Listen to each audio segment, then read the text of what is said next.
আমাদের বাবা কি জাহান্নামের মধ্যে ঢুকাতে পারবা না? পারবা না। আমার আব্বা দুনিয়াতে অনেক কষ্ট করছে, আজ জাহান্নামের আগুন তাকে পোড়াতে পারবে না। আমরা দাঁড়ায় গেলাম, আমরা তাদেরকে জাহান্নামের আগুন থেকে আল্লাহর কাছে সুপারিশ করে রক্ষা করব। ৫ম নম্বর গেট থেকে বেঁচে গেল। ৬ষ্ঠ নম্বর গেটেও যখন গেল, ৬ষ্ঠ নম্বর গেটেও একটা মেয়ে আছে কিনা? কয়টা মেয়ে ছিল? ৬টা। কয়টা? ৬ নম্বর মেয়েটা ৬ নম্বর ৬ষ্ঠ গেটের মধ্যে দাঁড়িয়ে আছে। জাহান্নামে যখন ঢুকাবে এমন সময় দেখতেছে তার বাবা শিকল বন্দি অবস্থায়, হাতে দু হাতের মধ্যে শিকল পরানো, পায়ের মধ্যে শিকল পরানো, গলার মধ্যে শিকল পরানো। বাবাকে দেখা মেয়েটা জোরে জোরে হাউমাউ করে কাইদা দেয়, ও আব্বা তুমি এখানে কেন? বাবা ডাক দিয়ে বলে, এই মেয়ে শোনো, আমার বদ আমালের কারণে আল্লাহ তাআলা আমার জন্য জাহান্নামের চূড়ান্ত ফয়সালা করছে রে মা।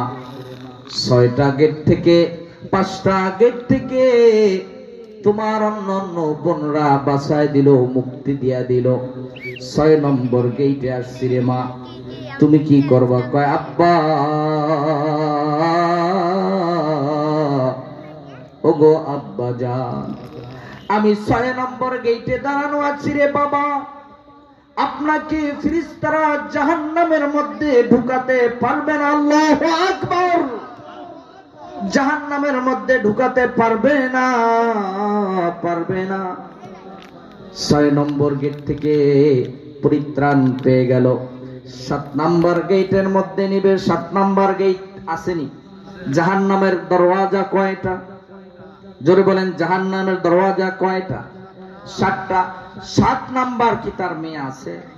কি বলেন, আছে? নাই। এদিকে আল্লাহর বান্দি, উনি কিন্তু ঘুমের ঘরে এই স্বপ্ন দেখছেন। হঠাৎ করে তার ঘুম ভেঙে যায়।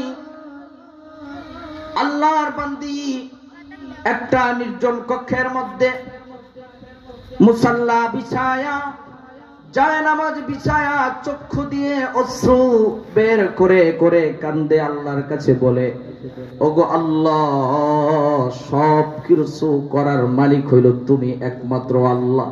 ৭ নাম্বার মেয়ে হইলে আমারে বাবার বাড়ি পাঠায় দিবে। আলটিমেটাম দিছে না? আল্লাহর কাছে দোয়া করে মোনাজাত দিয়া বলে, ইউনূস নবী